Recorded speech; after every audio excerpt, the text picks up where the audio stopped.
Hello, everyone, and welcome to the latest edition of T2RL Talks, our podcast where we examine some of the issues and events in the industry that we follow as part of our normal research.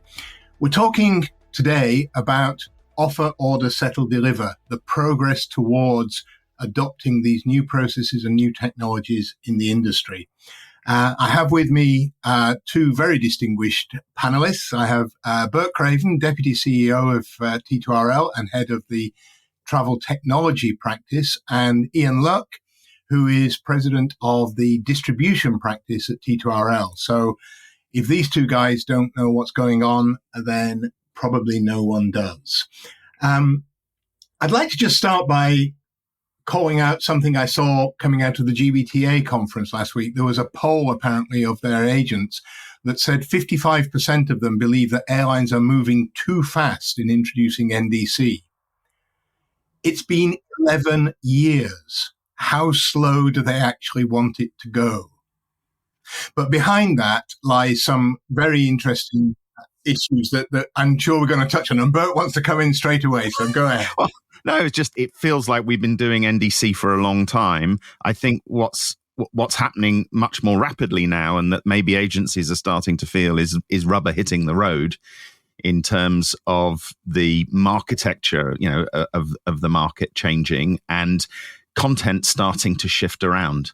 And that's been, I think, a bit of a wake-up call for people is suddenly, it was talk for a long time, and now there is action. And I think people are waking up and seeing content disappear from some of the channels they've been used to finding it in. Yeah, and I think we'll touch on that as we go through. Ian, you and I talked a couple of days ago, and one of the things that we were thinking about was whether NDC, as it's currently deployed, is really the first stage of the move to offer, order, settle, deliver. Is NDC really the offer part of OOSD? Yes, I think that's a good way to think that NDC is a key step on the transition to the world of offer, order, settle, deliver, and it's certainly a critical part of that front piece, the whole how do I get my product out to the outside world. So yes, and I think the carriers that have invested time and effort in NDC are often also the carriers that are thinking beyond that into what does the rest of my architecture look like? What's the order solution? Where am I going to take this whole program? Some of what airlines can do on NDC is complicated in the back because they haven't done the rest of it yet.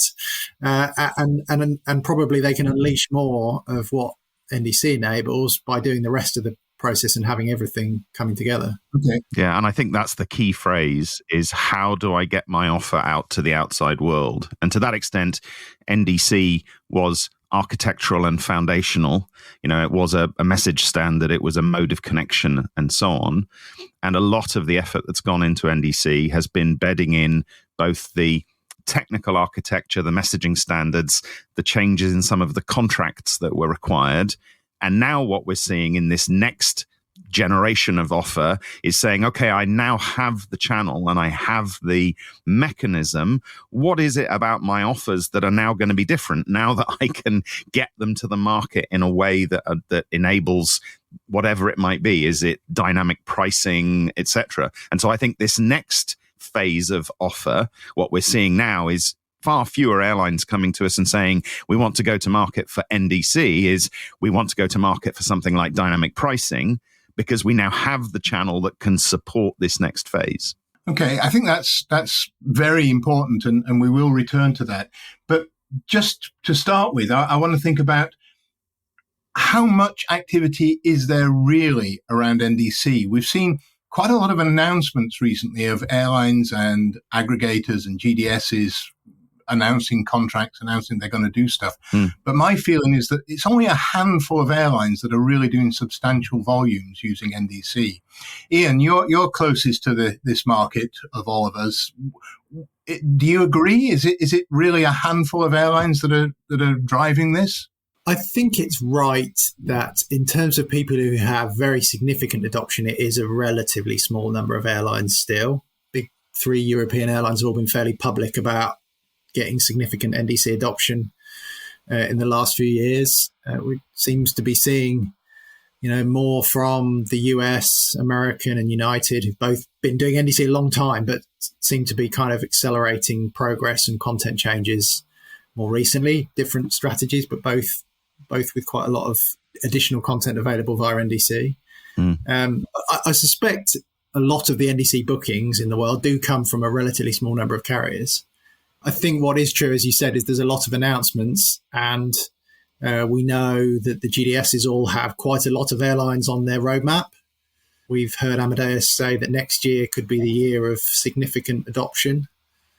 It does feel like at the moment we've got the leading ones quite well established now, and then we've got quite a long group behind those leading ones where people have got the NDC technology in place, as you mentioned, Bert, and they're now in the exploitation stage, and it does feel like the next period is that real kind of driving volume, exploiting the capability. It is the exploitation, absolutely. And I think we're still in this unfortunate period of measuring progress by booking volume, which is a kind of a sin of the single indicator.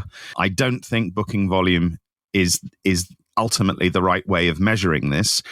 A more interesting metric would be how many airlines now have this foundational capability and how many different channels are they able to place next generation offers into. And then when we talk about exploitation, is we ought to be really starting to think about how do we measure the benefits, because this was never really about, can I change the format of my offers? It was, can I improve my revenue or my yield or my reach or my ancillary or whatever it was? And now obviously the achievement of those benefits is still a kind of a commercially sensitive thing. So actually getting to the bottom of those numbers is quite difficult. But I do think it's going to become more and more ridiculous over time to be measuring adoption by booking volume. Ultimately, it will be benefits that drive adoption in the long term, and we have to have some proxy for benefit. I think that's a really interesting point, and one that we've observed a couple of times recently, which is that building the business case for the adoption of offer, order, settle, deliver is actually really difficult.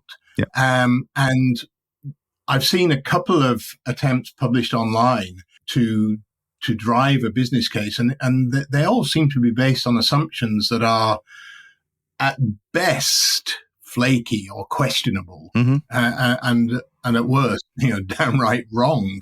Yeah. My feeling is that it's almost more an act of faith that the stars are lining up in this direction, and airlines are absolutely going to have to do this, whether or not they can see an immediate business case. Yeah, I tend to agree. I would say it's faith based on a reasonable set of well-educated assumptions, in that if we build it, if we adopt and adapt, and we are able to put more prices in the marketplace, then that should improve our position. And I think there are a number of those kinds of things where in the rigor of a business case, it's very difficult to say, this is where the benefit is going to come from. It's going to be this percentage of uplift on seat sales. It's going to be this percentage of ancillary and so on. But I think there's a broad acceptance of greater opportunity, more price points, more dynamic offers should deliver incremental revenue. But hard numbers, I agree, are very, very difficult to pin down.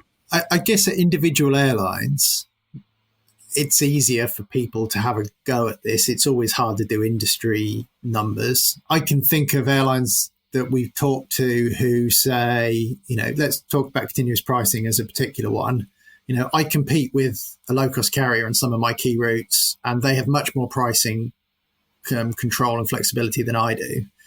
And I believe, I can almost make a fairly well-educated guess, to your point, Bert, that if I could price more granularly, if that's a word, then I would be better able to compete with that low-cost carrier.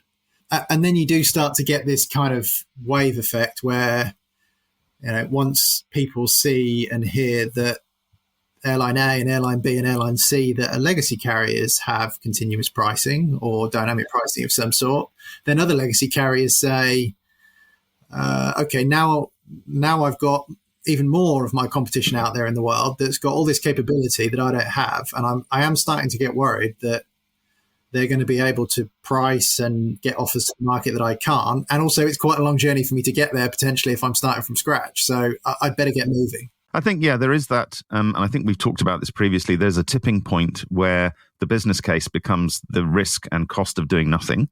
But there's also this point of, if I wait long enough, the products will be more mature, the pathways to transition will be clearer, I may be able to control my costs better, etc. And this will be different, as you said, for every airline, is where's the sweet spot for us? For some airlines, for instance, who were maybe at the forefront of the previous generation of retailing, they and are maybe ahead now, there's less incentive for them to move. Whereas if you're at the back of the pack and you're going to get a real kind of inflection point in your retailing capability, you can kind of stack the deck a bit more heavily in terms of benefit. Yeah, I think we're seeing a very interesting situation developing in the US domestic market, where American and United are certainly being very bullish about adopting the new processes. And United is pricing, I don't know, half of its seats dynamically now and so on. Yeah. But Delta is hanging back. And I think we're going to see over the next couple of years in the relative results of those three major carriers, which of them has got it right, perhaps. Yeah.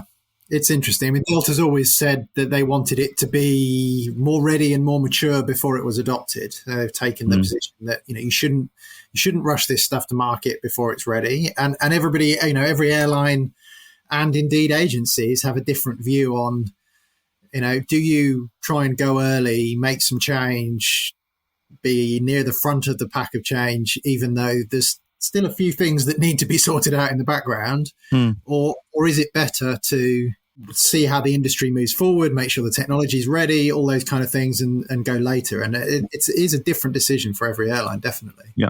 And I think Delta have always seemed to have adopted a more conciliatory and less disruptive approach with its distribution partners and its agency partners. And I suppose strategically, it is quite useful to have people approaching this problem from different directions, even if one is acting as a sort of canary in the coal mine or a bellwether for the industry in that regard. That's actually quite a good link to the next thing I wanted to think about, which is not only airlines, but also agencies have different views on the speed with which they want to adopt things. And we've seen recently published a very long document from Amex GBT listing 160 things that have to be fixed before they will seriously consider adopting the new technologies. Only 160? Well, it may have been 162 off the top of my head. I can't remember. But it was certainly a lot.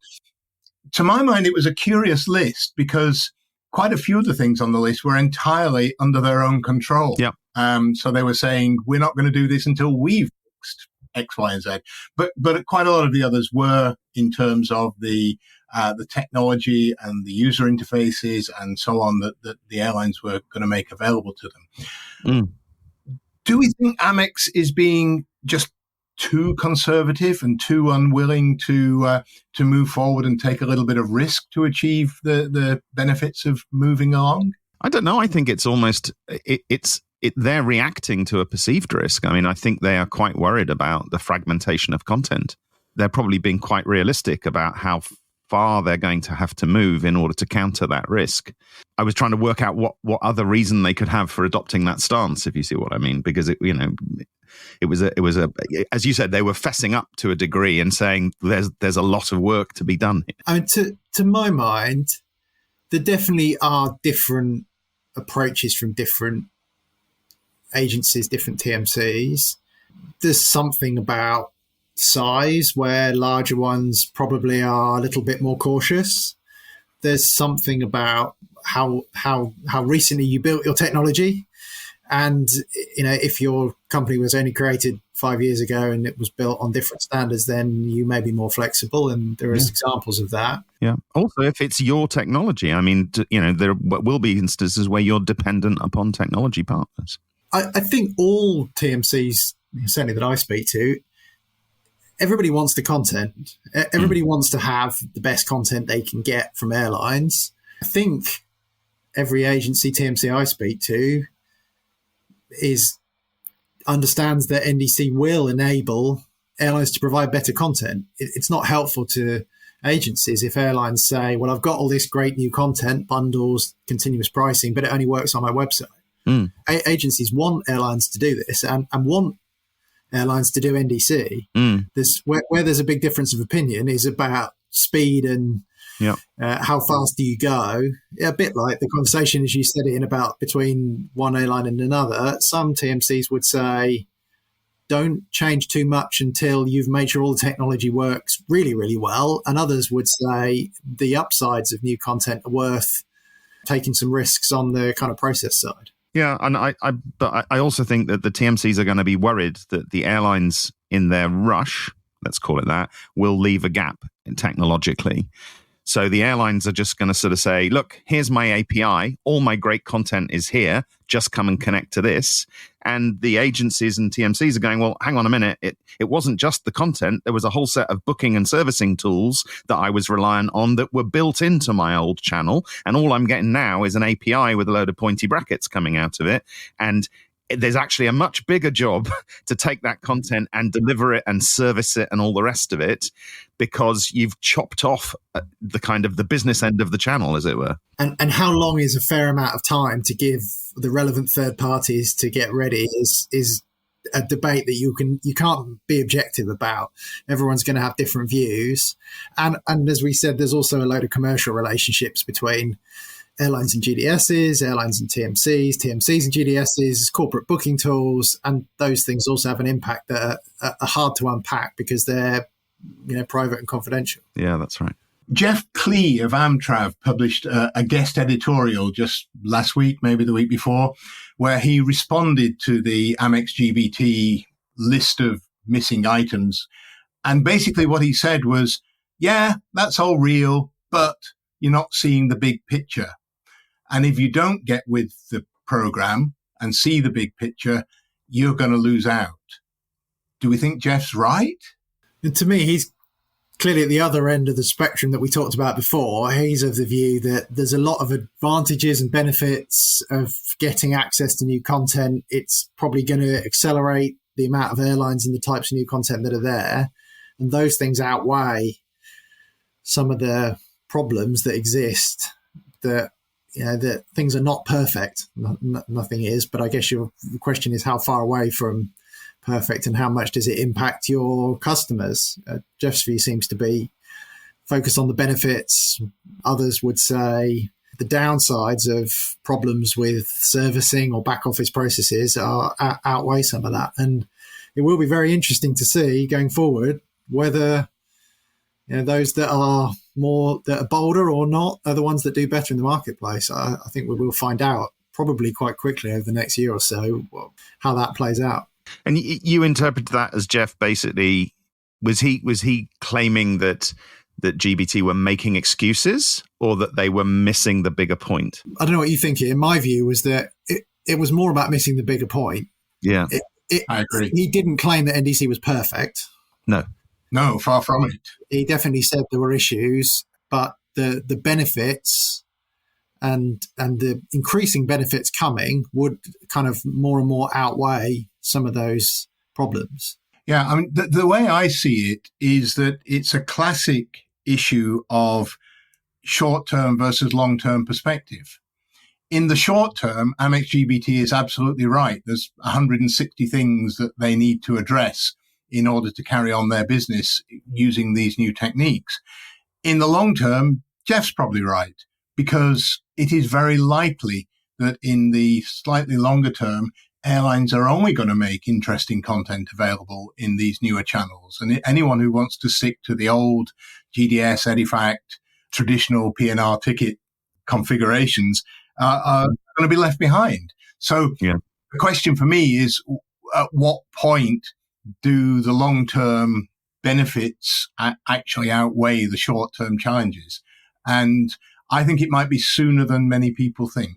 I think that could be right, although I genuinely think it's quite difficult. If it was really easy to tell, everybody would have the same opinion. Yeah. Everybody would have decided that we must do this fast or there's no rush. I think it genuinely is still uncertain. It depends on, the behavior of certain airlines, the content they provide, the speed that some third parties manage to take this up.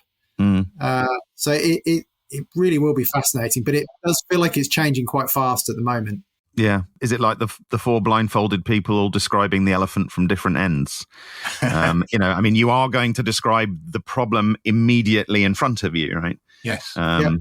And there's no doubt that, agencies in different markets with different customer sets, with, different views on technology will have different speeds and approaches in the same way as lots of airlines. Some airlines have gone really fast and others want to go more slowly. Agencies will be the same. They have slightly different challenges in that they can't entirely set their own strategy. They have to react somewhat to how the airline's strategy evolves and how the technology providers evolve as well.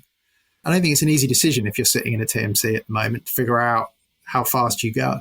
No, that's right. And of course, TMCs are one of the few industry sectors whose margins make the airlines' margins look generous.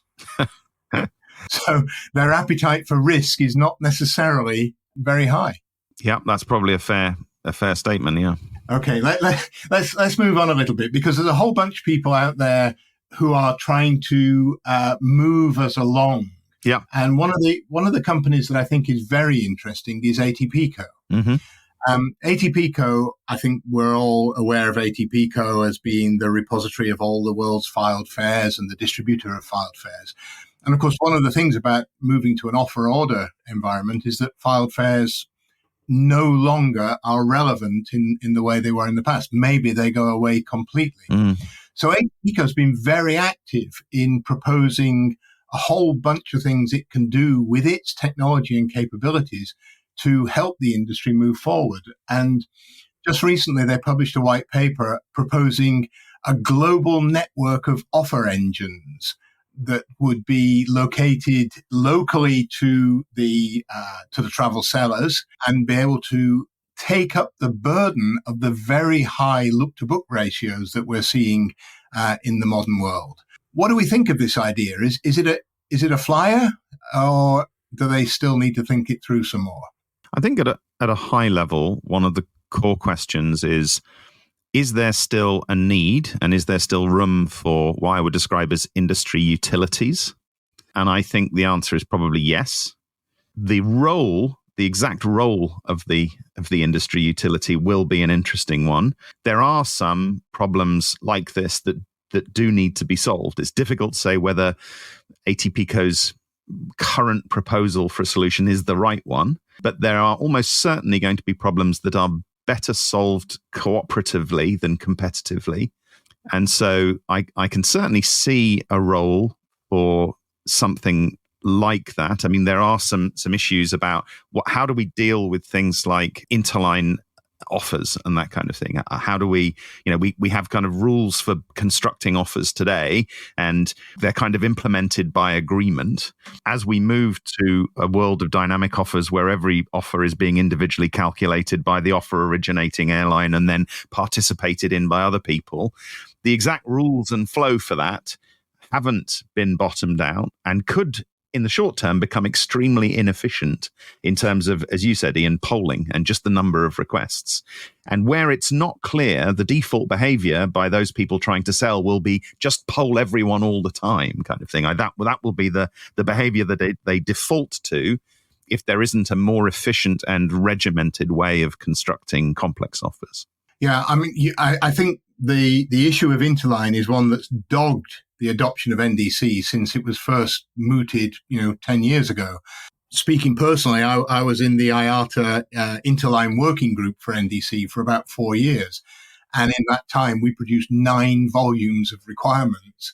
And as far as I'm aware, not a single airline has adopted any of them. That to me just shows that it's a really hard problem. And I'm really pleased that someone like ATPCO is thinking creatively about how it addresses some of these problems. There are others as well, people like DoHop and Air Black Box and others who are working on these same issues.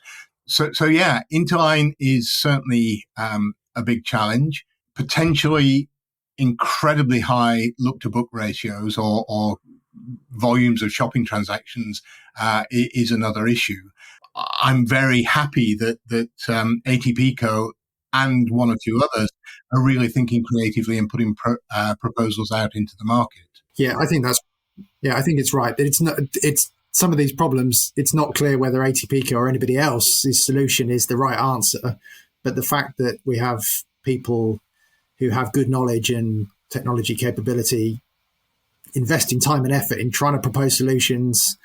There's some good posts, blogs. A lot of this does seem to be, trying to get input, feedback from other members of the industry, and it is going to need some cooperation to solve some of these problems. So I think whether you believe anybody individual's got the answer or not, that the effort and engagement across the industry is really important, and something we generally, I think, believe there needs to be more of. There needs to be more cooperation. There needs to be more collaboration to try and solve some of these problems. Yeah, I mean, certainly we're not going to find the right answers unless we've got some answers to choose from. Well, I mean, I think the point with these is, first of all, they need a buy-in from a very large cross-section of the industry, both vendor and airline and content provider and reseller and so on. And therefore, individual vendor solutions, because of the natural competition that sits around those, it's going to be difficult for them to get that kind of buy-in. And I think the general trust that industry utilities gets, like standards bodies and industry utilities, this is exactly the kind of space where consensus can be built far more rapidly than in a competitive environment. Is anyone else around the industry doing anything that we consider interesting in this area? Who's innovating right now? We talked about the NDC being foundational, and I think that now that is becoming more bedded in, more adopted, we are seeing more, I think particularly around offer, some new vendors start to appear in the sort of dynamic offer, AI-based offer kind of thing. And I think partly riding on the wave of interest in offer anyway, that as NDC disrupts the market. But there's no doubt that the opening up of that market is seen as having lowered the barriers to entry. And I think the more that these individual vendors get picked up and adopted, it's sending signals out that actually airlines are willing to buy and experiment with these new types of solutions. Yeah, there's definitely new vendors appearing. There are new vendors and there are old vendors. That's perhaps a slightly pejorative term, but yeah, there are experienced vendors who are moving into these areas. And I would quote people like Pros, for example, who are expanding from their revenue management base. I would think of someone like Excelia, who's kind of putting together a set of capabilities that they want to bring to market as a coherent whole. People who not got a lot of background in the airline industry, but have some very strong capabilities like SAP, for example. So I don't think there's any great shortage of technology vendors who are approaching the challenges of OOSD and bringing some new thinking to bear. No, I think the opportunity is just opening up a bit. If you think about the way that the competition worked in the space for a long time, so you had some very big traditional vendors who basically kept inventory sort of locked up and orders to a certain extent as well, and really taxed the solution, any other solutions that came in to try and improve that stack. There was basically an integration tax placed on them. And so what happened is vendors who came in with a single point solution were slowly forced over time to reinvent more and more of the stack to try and get around the integration tax. And what's happening now, I think, is the industry's going, hey, you know what? We're going to have to reinvent the whole stack anyway. Well, if you're going to have to do that anyway, that actually now it kind of levels the playing field a little bit. And I think once airlines have it in their minds, that a big lifting up of the drains and a replumbing is coming anyway, then there is, I think, a greater sense of there's an opportunity now to innovate, to do different things, to experiment, and so on. And I think some of that has been driven by this sea change in the market, and some of it, I think, as we noted, was driven during COVID, where there was just this kind of survival drive to innovate and to change and to experiment.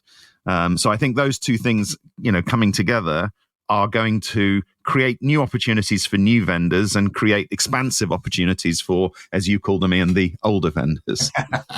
and I guess the other one, we just, for completeness, if nothing else, we mustn't forget that the traditional PSS vendors are not going to just lie down and see their market taken away by newcomers. No, by no the means. Amadeuses, the Sabres, the IBSs, people like that are all moving forward towards an OOSD offering.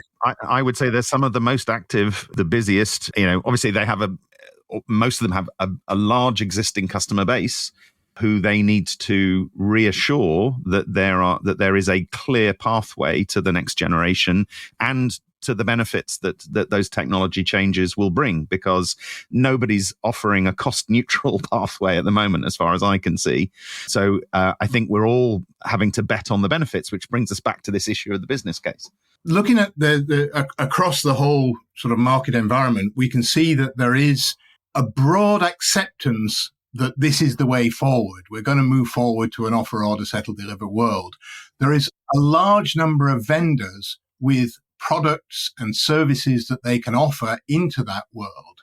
I guess my question now, and it's going to be really hard to answer for T2RL, because the question is, who is really moving forward? Which airlines are really moving forward in this direction? And the reason it's hard to answer is because we're actually working with some of them and so are bound by confidentiality. Yeah. But I think in terms of what's been publicly announced, we know that Finnair, we know that Lufthansa Group are very active in moving forward this way. But I think we're also seeing a number of other airlines who've maybe not been as public in their ambitions coming to us now and saying, help us make our strategy, help us formulate our plans for moving in this direction. I don't know how much we can say about any of those, but really they're in every part of the world. And in my opinion, this move, this trend is now pretty much unstoppable. I would tend to agree. And as I sort of alluded to earlier on, the questions we're being asked are changing. That we've moved out of, certainly in offer, we've moved out of that foundational phase now. And a lot of this is now exploiting that work and saying, well, what are the next steps that are now going to deliver the benefit of the investment we've made in NDC? Dynamic pricing, as I said, is one of the big sort of hot topics. But there are people also who are maybe a couple of steps ahead, and we've already mentioned a couple of them, who are also thinking about, well, all of these amazing sophisticated offers are going to need a more sophisticated order. And we're not hanging around for the industry to catch up. We're going to try and steal a march. So yeah, I think those are the two clear categories. Is now the execution and delivery of benefit within offer, and I think we're in that foundational stage in order, and we've still got settle and deliver to go. So this has got some legs. We have indeed, and these are some of the issues and some of the questions and hopefully some of the answers that we'll be bringing up in the T2RL Engage conference, which takes place in London in September. And I would hope that everyone listening to this podcast will be joining us in London for that. Around the time that this podcast goes live, we will also be publishing our latest status report on the state of the offer, order, settle, deliver market. That's available for T2RL subscribers, but there will be a summary version that's available publicly on our website. I think this whole area is by some distance the most important set of challenges that the industry faces in the next few years. And I would urge everybody who's listening to this to get involved in the conversations, come to the conference, let us know what you think, listen to industry experts, including some of the ones we've mentioned in this call, who will be talking at the conference. And let's see how this turns out over the next year or two. For right now, I would certainly like to thank the two participants in this discussion, Bert and Ian. It's been an eye-opening discussion in some ways, and I'm sure it's not going to be the last that we have on this subject. And so I'd like to thank everybody who's listening, and I'd like to say look out for the next issue of T2RL Talks in a month or so's time. And hopefully we'll see you all in September.